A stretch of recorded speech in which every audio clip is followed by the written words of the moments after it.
Jelly Trumpet! Combine Part 2. If I had a boat, I'd name it Sharon. Tony, enough about Sharon. Now, where were we? For some reason, a poorly set flux capacitor perhaps, we landed Jelly Trumpet in your fantasy world of Quentin Tarantino. Gentlemen, I've removed myself from the cupboard and would like to return to where you kidnapped me from, along with my colleague, Dr. Watson. Apologies, Mr. Holmes. Why did you put Sherlock and the Doctor in the cupboard, Mr. B? Could be useful having a deductive detective around the podcast. Consulting detective. How many times do I have to say it? Okay, wait. Mr. B, have you put anyone else in one of the studio cupboards? There appears to be a singer in the cupboard sipping on a milkshake. I'd like to go to the shops now. I need sausages and Nigel needs his nuts. Won't be a minute, just going to watch this Reservoir Dogs scene again. Very well. Well, Mr. B? Nigel, ici. Tu as du lait? We need milk as well. We'll be away in a minute. Well, Mr. B? I put them in the cupboard, all right? You know, for later. People come in handy, don't they? Yes, they do, Mr. B. Most of us message or phone or even meet people who are useful. We don't keep them in cupboards. But if you keep them in cupboards, you always know where they are. What? Oh, yes, that is handy. Well, a fair point. Oh, there she is! Lady in yellow, Dr. Watson. This could be quite interesting. Very well, Motom. We shall return to the podcast. Come, Dr. Watson. You too, Miss Bit. Where's she gone, Mr. B? What? Oh, she went that way. This is my favourite bit of dialogue in the whole movie. Well, that and the torture scene. We're not hanging round for a discussion as to the meaning of that Madonna song. I take your point, Mr. Jim. It's a mite passé these days. The different code names they give each other. That's a good scene for dialogue too. Mr. Brown, Mr. Pink, Mr. White. I agree, yet we'd be taking it out of context if we were to listen in. And it lacks the menace of something like No Country for Old Men. Fair point. I'd be happy with being called Mr. Pink. Very different world from 1994, Mr. Jim. What were you typing? I'm writing a new scene for the movie. One where they take their code names from fruit. From fruit? Like what? Well... What would Tarantino say to fruit? Fruit. He would, you know. Well, I'd name them Mr. Grape, Mr. Lemon, Mr. Mango, Mr. Banana, Mr. Guava. That's a fruit salad, Jim, not a band of dangerous criminals. Well, it needs some work. Better get back to the podcast. Yes, we should. Right, close the door, Mr. B. Thank you, gentlemen. Dr. Watson also expresses his gratitude. Well, are we going? Closing door, selecting coordinates. Right, back on course for St. Albans. 3, 2... One moment. What is it, Sherlock? I need a big shop, then back to the Aquitaine, and a resumption with our war with the Pope. Aren't we forgetting someone? No, we haven't forgotten anyone. No, Sherlock, we're all here. Better count them, Mr. B. Righto, I'll just run the guest spot and then we can have a jolly good old counting session.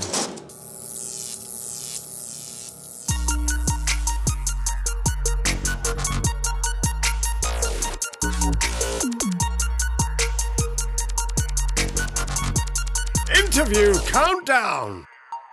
So, welcome to our guest, Sasha Mandel. Yes, I'm not very good at words. And he's from Grantify, which is a very, very interesting organisation, which we'll talk more about. Probably hear it in the bonus. So we're going to kick off with 12 questions in 12 minutes. So, Sasha, thank you for joining us on Jelly Trumpet. No, thank you. It's been a pleasure so far. So far. Right, yeah, exactly. So far. Let's see how you feel in 12 minutes. So, question one, what is your business? So, yes, I am a storyteller by trade, and I also trained as an actor. And then by day, I help creatives secure funding through the Arts Council's National Lottery Project grant. But in terms of my side project, which is what I'm really passionate about as well, is I want to create a show where the guests come on, and as a consequence of coming on, they create something with me. So if they're a musician, we might create a song. If they are, I don't know, a dancer, we might do a dance routine. And then each episode has a theme. And so this is something that I'm kind of building at this moment. Currently, that is what I'm doing. Cool. Lovely, like that. Who is your creative hero or heroine? So I suppose there's a lot of people actually, but I would say Mr. Kanye West in respects to just being so multidisciplinary and kind of being able to get to such deep places creatively in so many different kind of pillars, you know, from fashion to music, technology, business. So yeah, I just think that he's quite this kind of wunderkind person that actually in kind of 200 to 300 years time, we will look back on him as a kind of Mozart of sorts. Wow. Yeah. I just think that he's completely out of the box, and he'll be remembered for being quite a huge innovator. It's very cool. None of our previous guests mentioned him, so that's all right. So, as a creative, how do you start a project? How do I start a project? It's interesting. I suppose the project that I'm currently working on at the moment, on the Mandelpiece Live, what I've learned is from working at a tech startup like Grantify. What I've done is I'm doing it the reverse way that I would normally do a fringe piece of theatre. So I'm using a technique used by kind of founders of startups, rather than kind of thinking, oh, here's an product, and then I'm going to try and sell it. Is that what they'll do is you kind of do a marketing campaign to get research and development to find out what people are looking for. So I'm going to create essentially a kind of survey for people to fill in, which will allow me to gather enough data to understand what kind of shape I want the show to be in. And yeah, that's how I'm starting it, through a marketing campaign.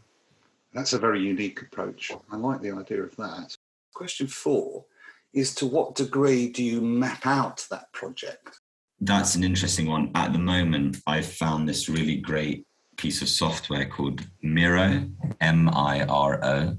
And what I really like about it is it's almost like this digital corkboard where you can kind of pin, you know, different shapes and, you know, arrows to different areas and stuff. So I'm quite a visual person. So I've kind of started to create a map of like essentially the journey that someone would take to do the marketing campaign, because I want to go from them filling out a form to them being interested in buying a ticket in my show. And if they are, they would give their email address. So if I can collect 50 people's email addresses that are basically saying, yeah, I'm interested, email me when the show is up to be on sale, then I'm ready to go. So I'm using Miro as a way to do that. Brilliant. I like the sound of that. I also like the way that you're combining creativity with the modern world, with digital as well. Yeah. This you might not be able to answer then because it's in progress. But how do you know when a project is finished? So I was thinking about that one actually. Someone asked me that yesterday as well, actually, funny enough. So I was doing a video for a friend's kind of fiance's hen do. Kind of, they were doing a comedy video and they asked me to edit it. And so I spent the weekend over the Easter bank holiday kind of editing this video. It was a kind of a mock Oscars award ceremony. Oh. Asking the groom different questions about the bride, and you know, it was quite fun. And what I realized, because when I edit videos, is that when I get to that point, essentially it's when I have to take something away. So if there's a draft of when I look at it and I go, actually I need to take stuff away, I think that's the point where I realize when it's finished, is when I've added so much that just by taking just a little bit away, I'm done. That's an interesting one. I think that's something a lot of creatives share and you have in common with them. Now, question 6 we've got to. What's the best thing someone has said to you that kept you going when it was a struggle? Oh, the best thing. I don't know. For me, it was kind of like, in a weird way, actually, I was thinking about it, was when I was kind of wanting to take a rest from creativity. And I think that a realization I had was, you are the only person that gives yourself permission to do it or not. And actually, by putting the ball down, it doesn't mean that you're like, it's done forever, right? You know, you can go away for a year, you could go away for 5, but that ball will always be there for you to pick up. Right. And I think that's something that really stuck with me, which was, you know, you can take a rest from it and then try and come back to it from a place of being like, oh, I love this. This is great. Cool. Are you honest with yourself? Am I honest with myself? In what respect, I suppose? In terms of your creativity, are you honest with, is that good enough, for example? Oh, is that good enough? Yeah, no, I think that's an interesting one, because I think that a lot of people, we fall between kind of being a perfectionist and being a bit too lazy and not putting out like work where you're kind of incrementally getting better every time. And I suppose, yeah, it's a difficult balance to find that area where you're like, this is the best. But I think the most important thing, this is great advice I've always had from some people, which was always be shipping, you know, a little bit like the Glengarry, Glen Ross line, always be closing, right? It's like, just finish it, just go, just publish, because you'll learn as you go. I don't think I've got to work on that. Yeah. Right then, what's the proudest you've ever been of one of your ideas? Proudest for my ideas was when I had created a kind of mockumentary. I have an alter ego called DJ Schlafer, and I went out into Leicester Square and I kind of essentially found this person that believed that they could get human beings high through the power of human connectivity. And I kind of interviewed this person as he goes around Leicester Square with this huge boombox trying to make people dance together. And we managed to get like 150 people. And this was right before the pandemic hit. Wow. And then the pandemic hit and I had all this footage and I lay on it for a year. I just didn't touch it. I was just like, I don't know how to even start editing something like this. Slowly, I watched loads of Louis Theroux, Weird Weekends. I started reading like, you know, how does a documentary work? And so by making that video and actually producing and editing it within a year was really the proudest idea I had. Wow, I love the sound of that. What is your next project? I suppose I've already spoken a bit about it. You can give us a bit more. Yeah, it's called On the Mantelpiece Live. And yeah, it's just meant to be a place where, you know, themes are explored, whether that be, you know, food waste, the environment, or, you know, the power of tradition. Each episode will have like an idea or a philosophy that it kind of tackles. And then each guest will come on and we'll create something together and then show that on the evening. And then also have potentially also kind of guest speakers, not celebrities so somewhat, but more people who are knowledgeable within the area of the questions that are being asked within that theme. Just kind of building a marketing campaign to see if there's some demand for the show before I go ahead and actually start to build it. Cool. Well, we'll talk a bit more about that in the bonus. Here's an interesting one. I like this question. Should creativity be taught as a skill in school? Yeah, I mean, of course. I think school is a very kind of old idea where, you know, people were designed to be machines, and I think that we're going away from that now. And yeah, I think the schools kind of have to just drastically change the way that they operate. Creativity should be at the center of that. Essentially, creativity is problem solving, and we have, you know, an environmental catastrophe on its way. So we need to train people how to be problem solvers to try and solve the biggest problem, you know, the existential threat, etc. Now, it's another of my favourite questions. If a 10-year-old asked you, what one thing would make me more creative, what would you reply? I would say just ingest as much culture and information and books and films and plays and people and conversations and smells and sights, you know, just try and record all of that, because that's all kind of almost like the oil underneath you that will be used to power your creativity, because no idea is fully, you know, in of itself. It's all part of, you know, ideas and traditions and, you know, cliches and, you know, accents and things like that. So yeah, no new idea under the sun. So it's all just remixes of old things. So the more you have of that, and the different areas of which you are curious in, you can start to see principles underlying it all. Cool. How can a listener get in touch with you? They can get in touch via email, sasha@grantify.io. That's grantify.io. Cool. Thank you very much for that, Sasha. And you have unlocked the bonus question. Fantastic. You're marooned on a desert island. Which 3 things wouldn't you want on the island? What 3 things wouldn't I want on that island? That's a curveball. What wouldn't you want? I suppose I wouldn't want a television because there's nowhere to plug it in. So it would just be kind of lying there on the beach. Maybe I might use it as a boogie board. I'm not quite sure. What else could I really not have to need? I mean, I imagine this island's going to be quite hot and tropical. So I imagine like an electric blanket wouldn't be that useful.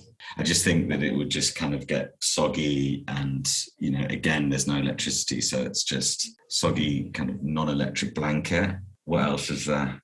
I suppose maybe a VR headset I wouldn't want because I would just get too deep into the matrix and then just spend all my days in the VR reality rather than actually trying to make a decent living on the island by myself. Cool. Well, that was very interesting. That's the most interesting set of things not to take that we've ever had on Jelly Trumpet. So thank you very much for that. So, Sasha, thank you very much for being on Jelly Trumpet.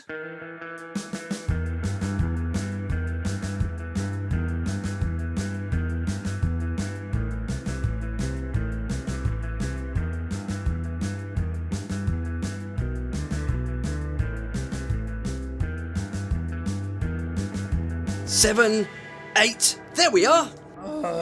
Correct, Doctor. There should be 9 of us, possibly more, but then again, I have not examined all the cupboards. Let me think. Me? Mr. B? Miss Bit, you torte à la viande. Oh, yes, Mr. B. We're missing Miss Bit. Ah, yes. Well, we should go back for her? But should we? Leave her here? Leave her here in some fantasy world of your making? No, that's a... Idiots! Get her back. You too, Nigel. The Queen is right, Mr. Jim. We can't leave Miss Bit here in the world of Quentin Tarantino. You're right. Open the airlock. Airlock opening. Wonder why she ran off like that. My suspicion is she is in a... Back in your cupboard, you, and take the Doctor with you.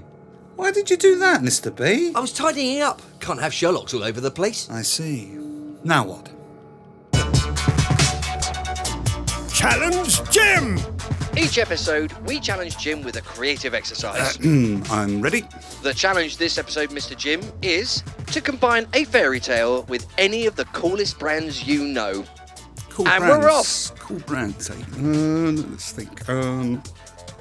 Beauty and the Beast, and Aston Martin.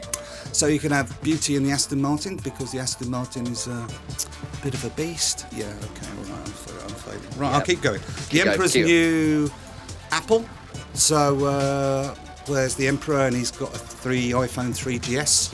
And he thinks that's pretty damn cool, but everyone ignores him. Why? Well, they're on, iPhone 12 now. Maybe 15 by the end of this week. Goldilocks. The Piper of Haagen-Dazs? The Piper of Haagen-Dazs. Yeah, okay, I like that. But how 20 can seconds. you pipe ice cream? I mean, really. Goldilocks and Glastonbury. Goldilocks and the Three Bears at Glastonbury. What could possibly go wrong? 10. Well, 9, they could just fall down 8, a muddy pit, 7, and then 6, Goldilocks is sort of sunk, and the 3 Bears pull her 4, out, and 3, end of story. It's just 2, another short one, isn't it? I've failed miserably again.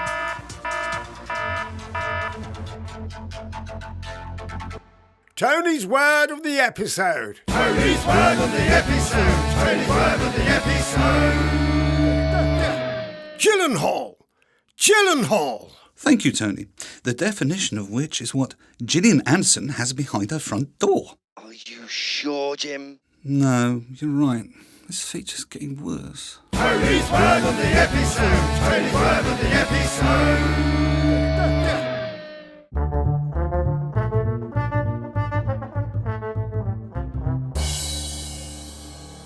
I wonder why Miss Bit ran off like that. Do you think she was running after the bride? Could be. Could be she dropped something, a lucky charm or say a comb. I mean, a tall person who knows how to use a katana is a concern.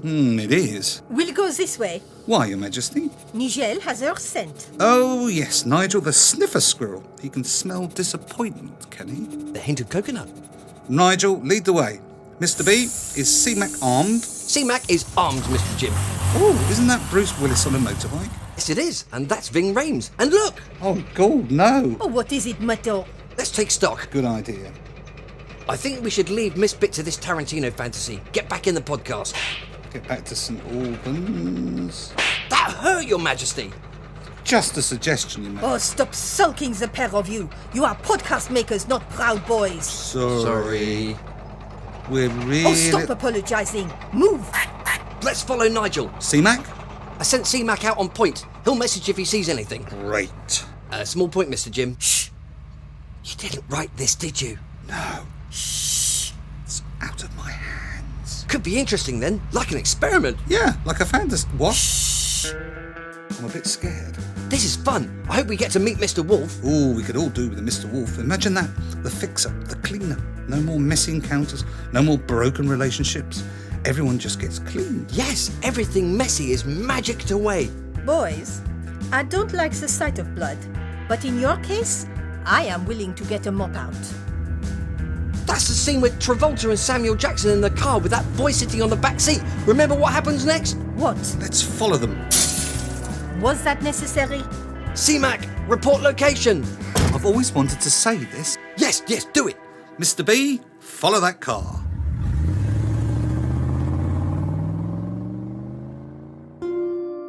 Tales from Jim's Medicine Journal. Characters. Yes, writing characters can be a struggle sometimes. If you're forcing a character to do something in the plot you have in mind, then the character is not set correctly. Characters, when they're whole, will do their own thing. The number of times I've had an idea of an ending for a piece and the character hasn't cooperated is a lot.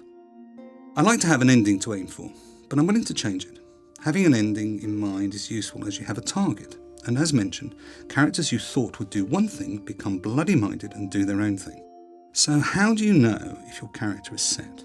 You know when you watch a movie or a TV show and you start to laugh or you become expectant about a character's action? That's anticipation of how the character is going to react. Well, most of the time. When you have anticipation of a character's reaction, then that character is set. If you're not sure, write something off script for the character. Put them in a situation where they have to react. Does it excite you or make you laugh? Then try the character again. If they don't fit, why do you think? Will you pursue them or abandon them? Perhaps it could be changing one aspect, their accent or their age, etc. Give it a go.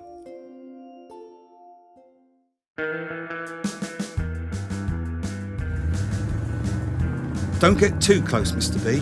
Okay, This is a car? Yes, Your Majesty, a V8 Dodge Charger. they're turning. Pull up there, behind the dumpster. Dumpster. Ooh, you've gone all American. They are moving again. They've still got that boy in the back seat. Oh no. That must be C-Mac. Oh no. It happened. Why has their car window gone red? Strawberries? Yes, a strawberry milkshake. The boy was holding a strawberry milkshake. They went over a bump in the road and the milkshake sprayed all over the back window. What was the message from C-Mac?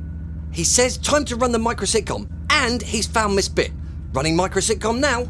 Now let's start up micro sitcom. My middle name is Hermit. Our micro sitcom, The Startup Part 2. Mary the Entrepreneur is guesting on the Empress podcast.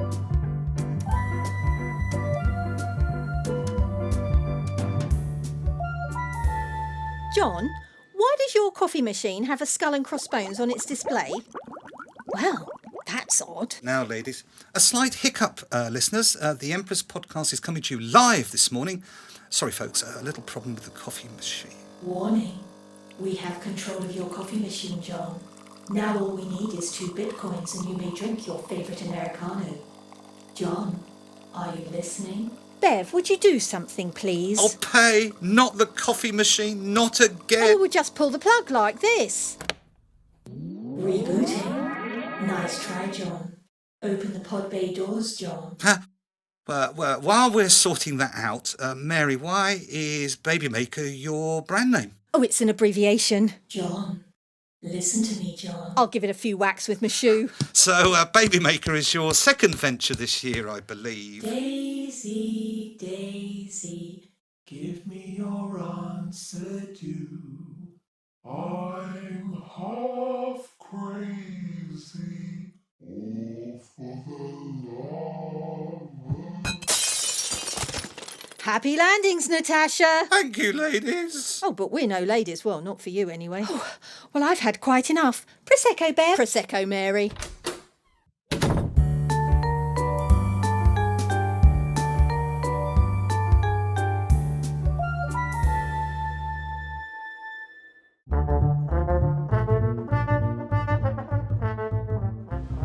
Are you sure C-Mac checked in here?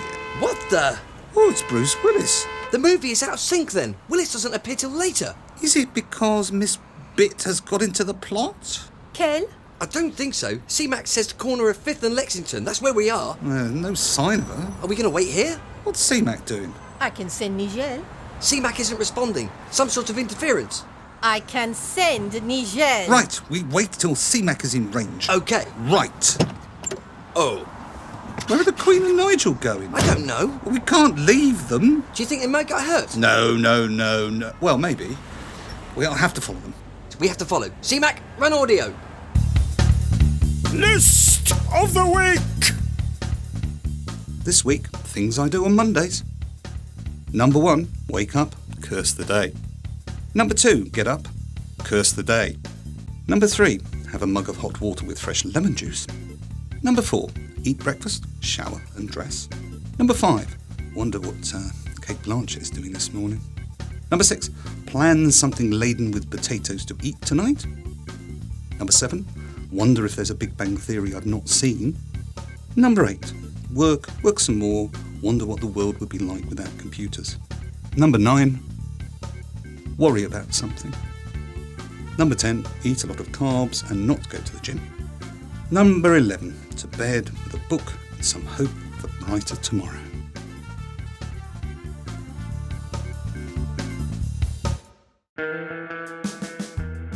I don't see anyone. C-Mac, come in. Oh, there he is. But where is Her Majesty? Nigel and Miss Bit? There's only one way to find out. Yes. Over here. Thank God. Thank our lucky stars. No, thank Nigel. He brought me straight here. Have you seen Miss Bit? Yes, it's not pretty. Why? Look. Well, I'll be damned. Why would she tie a man to a chair? Perhaps he's a fidget. Wait, That's the bride. what are they doing? Well, let's go and see. Wait. Wait! What's she doing? We'll have to follow. Now, ways of seeing. Not this episode, Tony. Sharon never got on the plane. Join us in further episodes and be more creative. Pick up tips and tricks you can put in the play instantly. Try exercises to boost your imagination. Listen to creative guests. And a whole lot of what we call fun. Thank you for listening. If you have any questions or ideas for Jelly Trumpet, email us jelly@jellytrumpet.com.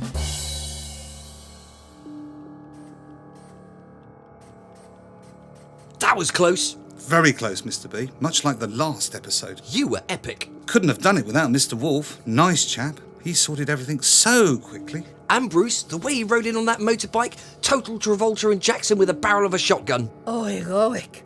Almost as handsome as Spain. Well, quite. Yes, quite. We should get back then. I can finish the shopping. Nuts for Nigel, minichettes for you, Monsieur Jim. And I can finish my new button. I can finish the last episode, episode 9 of Jelly Trumpet Season 2. Right, this way. Let's go. Your Majesty, could you pick up some fresh coffee for the show? Of course. I think we'll stick in the present reality for the next episode of Jelly Trumpet. I agree, Mr. Jim. Hello, what's got into Nigel? He's drawing our attention to Miss Bit. And the bride. Oh, what a lovely couple they are. Perfect. Here's to our next gentler episode. Oh, they are waving us goodbye. Sometimes fantasies. Don't say it. The bride and Miss Bit, eh? Don't know what we'll say to Mr. Stick. Oh, we'll think of something, Mr. Jim. Continuez, petit pied. Aye, aye, for all mankind! That was Jelly Trumpet, making you more creative with Jim Kinlock and Mr. B. Sponsored by Conversion Detectives, the creative digital marketing agency. Search Conversion Detectives.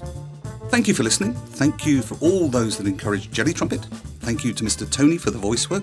Thank you to Miss Claire, the voice of Queen Eleanor and Mary the Entrepreneur. And thank you, Mr. B and Kel. Stay fab.